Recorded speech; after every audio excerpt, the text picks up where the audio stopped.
Pi Manuel, Pi Whareroa. My name's Fergus, and I'm now retired as after being a comprehensive nurse for the last 30 odd years, if not longer. I started my training at Hokitika at Seaview when hospital-based nursing training was in vogue, and I completed my comprehensive nursing at Nelson Polytech after they'd introduced that some years later. My family connections with Maori health as such extend back to the time when I was more or less a baby, and I used to accompany my dad, who was the local GP, doing home visits all over the place, particularly to the Arahura Pa, where I just got babysat basically. But it was always being the doctor's boy, the doctor's son. So it's not surprising I went on to become and go into nursing. It was either that or jail, I guess. I couldn't wait to get out of the West Coast. I just hated it. It was just too boring. There wasn't enough to do. At the age of 16, I'd been in New Guinea working up in the highlands.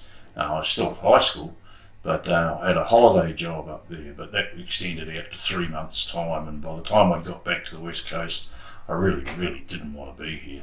There was no future here. There was nothing here really. They were talking about closing the hospitals down and moving everyone to other big centralised hospitals.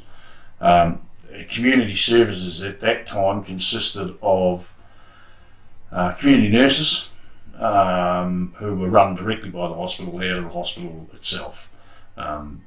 Once Seaview closed down, I moved to just before Seaview closed down, I moved to Queensland with a young family and started working at Mackay Base Hospital, setting up the first psych unit that they'd had there. Up until then, there hadn't been an inpatient psychiatric unit in Mackay, and Mackay at that time was only just starting to open up because of the coal mines, and they were only just starting to get an influx of thousands of new people just suddenly overnight almost. It turned from a little country town to a great big city with all its inherent problems of everyone moving into the area and not enough schools and not enough hospitals and not enough healthcare and not enough services, not enough houses, and the usual problems that occur when places suddenly boom. So that was a bit of an experience in learning about how to deal in communities. Then I spent many years working in either Mackay or back here in New Zealand. Briefly I came back. I spent a year full time doing my comprehensive training at Nelson Polytech. Then I went to back to Australia until I started setting up and managing 5 community homes for the developmentally disabled kids that they were kicking out of Collaroy Hospital because it was such a beautiful position on the Collaroy Point overlooking this beach that they couldn't afford to. It was worth more as real estate than it was as housing for 8 developmentally disabled kids. So they built 5 new homes for them, or adapted 5 homes for them in the community, and they needed a manager and someone to oversee the transfer from hospital into the community and set up the staff and stuff like that. So I did that for a while. That was about 2 years into that project when I got knocked off my motorbike, and that was the end of that game.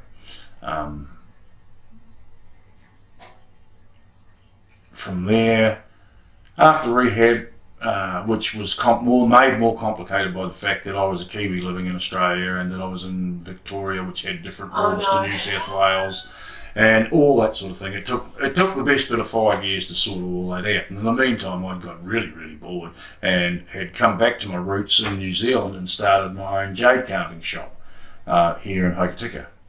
That worked perfectly well. It was a good little business during the summer.